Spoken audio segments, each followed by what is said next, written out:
This is crazy amount of shells here.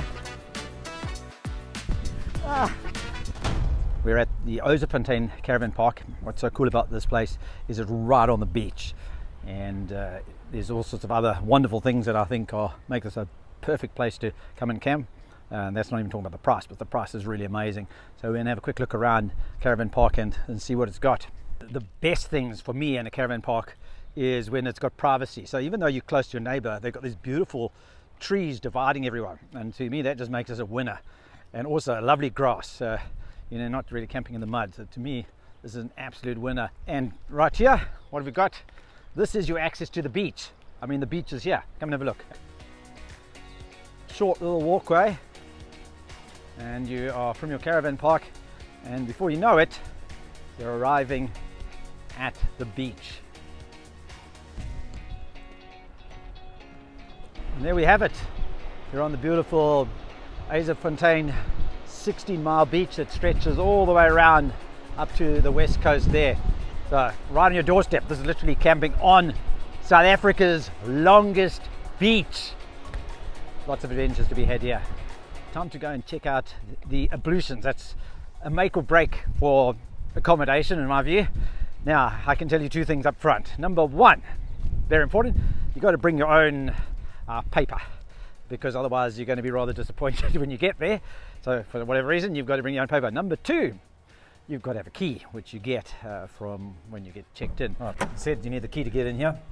Very important. And we have the ablutions. They look pretty decent. They've got little nice shower areas. Oh, 2 showers in this one. And yeah, what I'm not a fan of for the guys is the group urinal experience. I'm not a big fan of that, but anyway, there you have it. And the toilets, oh, this one's actually got toilet paper, but yeah, typically you don't get, but nice and clean at least. Yeah. Also remember, when you come camping, often the campsites need you to have this special adapter plug, because otherwise you're going to, we've had this before, get to a place we don't have that drama, then you can't use the power. So make sure you bring that with you. Right, one of the best things to do, obviously, go and have a beer. Doesn't matter what we find, don't find, the beer helps you find everything. So let's go and enjoy it. It's a local lager actually. This is from Darling, so it's got to be good. Darling Breweries in the area. Beer and sunset. There we go.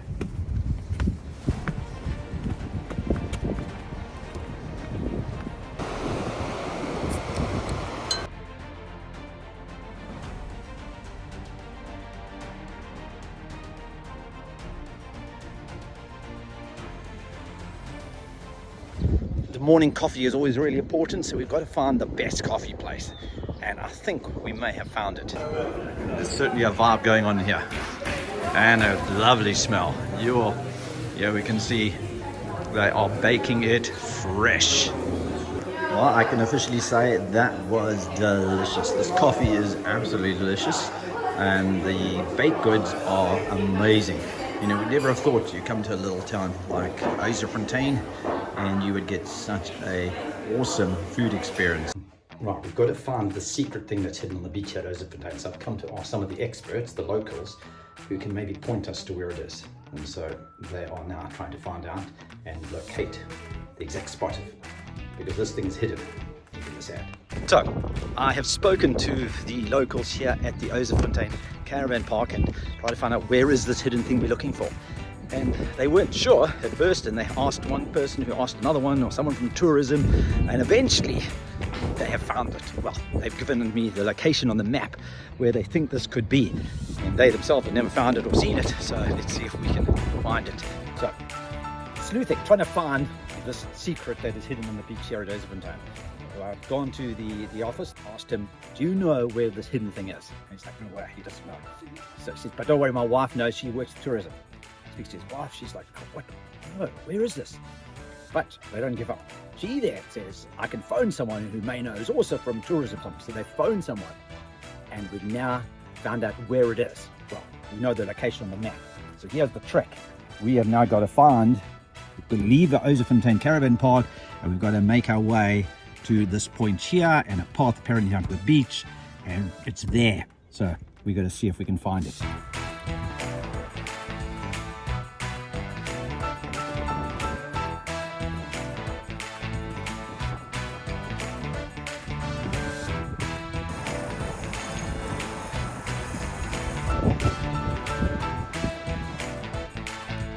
We've arrived at the spot, so apparently now we've got to go down this onto the beach, and somewhere down there hopefully we're going to find it. Yeah, we basically said go down here, a walkway, and at the bottom here, so somewhere along here we're going to try and find it hopefully. Right, I know we're going to find this hidden treasure somewhere here. I know it's on the beach, just takes a little bit of looking and we're going to find it. Let's go. Let's maybe go this way first. Possibly something over there. See if we can locate it.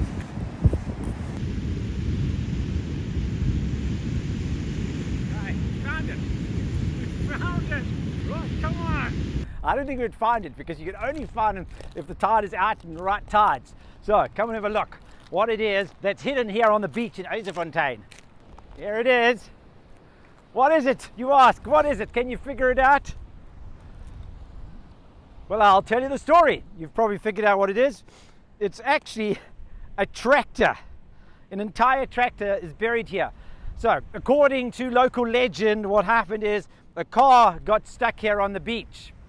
And the tractor came down and rescued the car. Happy ending. No, the tractor then got so bogged down, it was stuck and there was no one to rescue the tractor.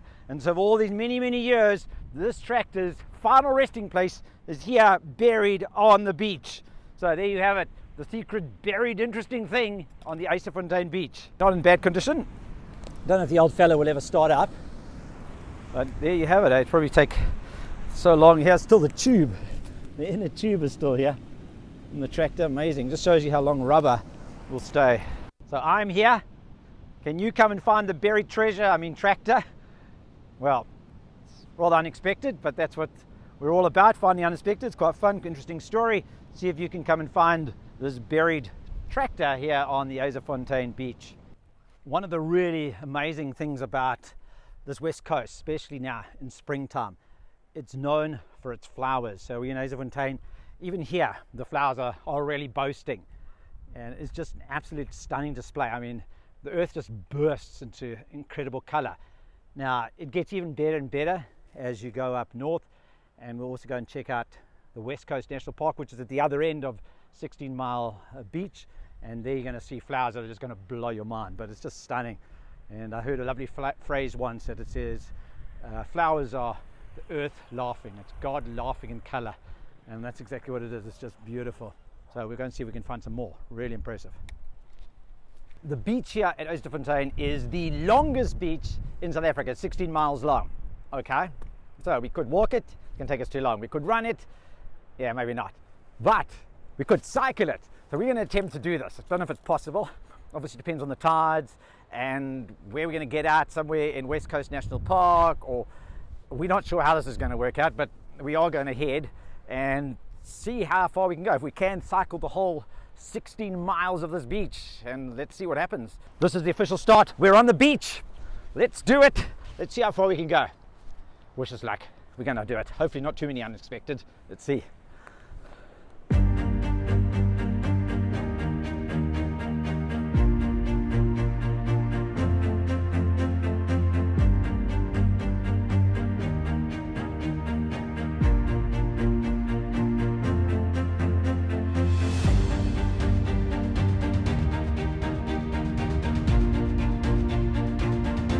We're just over a mile, probably a mile and a half in, about 2.5 kilometers, and so far it is just beautiful. I mean, I've never cycled on a beach. It's just, we've got the tides right, because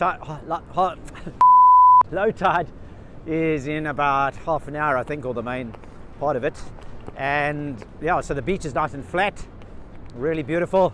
There's nobody here, it's just us. It's absolutely fantastic. We saw a few people up earlier walking on the beach, and now it's just us.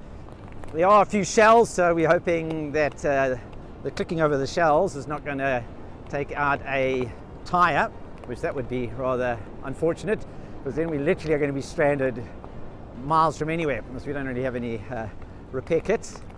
And here we go, we're about to hit a serious shell spot. So these are the only parts that are maybe a little bit tricky as we crunch over the shells. See, oh, there we go. But at the moment, this is unbelievable. This is crazy amount of shells here. Unbelievable. It's probably like, 100 meters, just the entire beach is just packed with shells. I mean, it's like, I don't know how deep it is. It just goes on and on. This is us on an adventure, just going somewhere.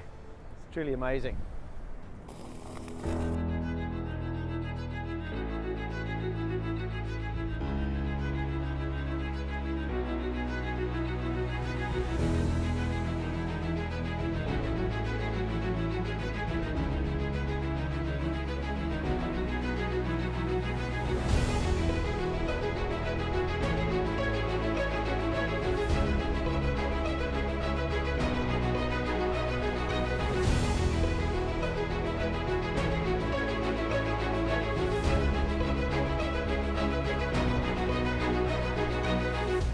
There's some pretty massive dunes here, and obviously it looks like the sea has cut them away.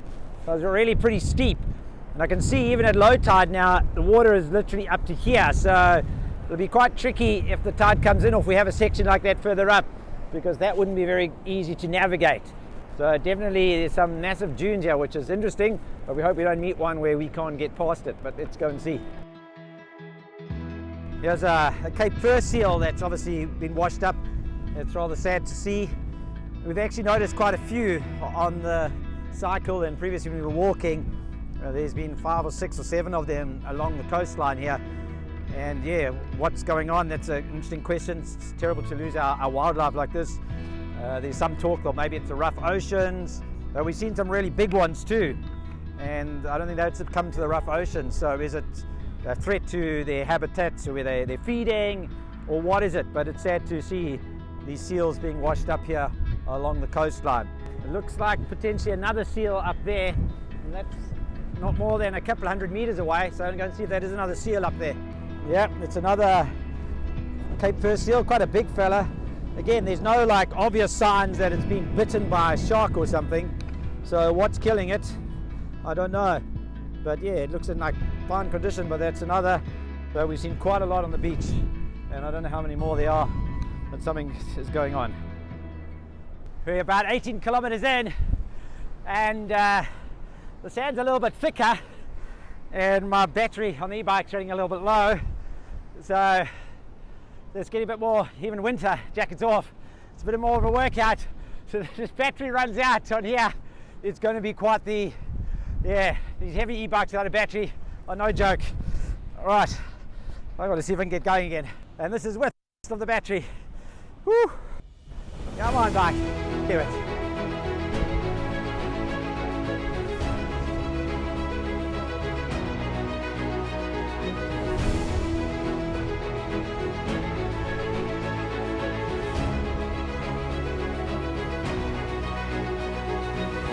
I made it through that section, but eventually had to jump off and push. I don't want the wave to catch me.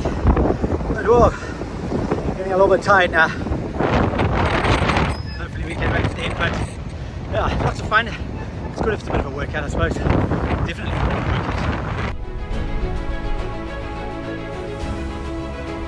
workout. So it's proving a lot more challenging this last bit, and will really be fun if we totally run out of battery. But some sections, even with assistive power, the e-bike just doesn't help. It's just too thick. I think the hill somewhere over there is where we got to end up. So a bit of running and cycling.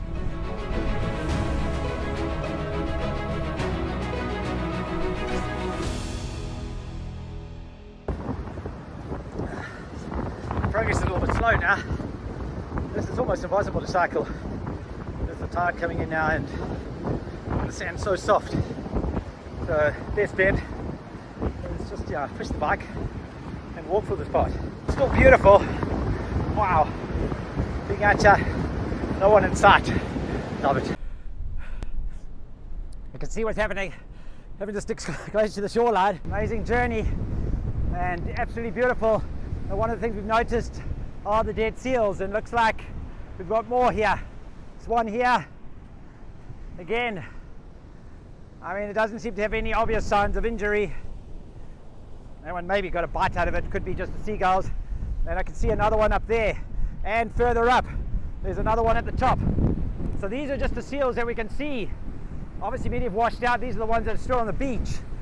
So what's going on? Why are there so many dead seals on this beautiful stretch? You know, how many others have died? What's happening? We really got to preserve our beaches. It's been stunning, and there's the end. You're going to do it now. Run, walk, cycle, whatever. Let's go for it. Ah, the end. The end. Yes. Yes. Woo! The end of 16 Mile Beach. This is the end. Wow. We're at the end, 16 miles all the way from Yzerfontein here to West Coast National Park. It's an epic cycle. Absolutely beautiful. Probably recommend you have an e-bike, and you really got to get those tides right. Yeah, otherwise you get a little bit caught in the water. Pretty tough at the end, but just beautiful. Just you and nature. I mean, what more can you want? And, well, we end here in the West Coast National Park, and at the moment spring is flower season. So that's got to be a bucket list thing to do. Either walk it, run it, or cycle it. Something you got to do. Wow. Cheers to that. We've made it. We've finished it. Finished the epic cycle all the way from Yzerfontein here to the West Coast National Park. 16 miles. Well worth it. If you haven't done it, I'd give it a try.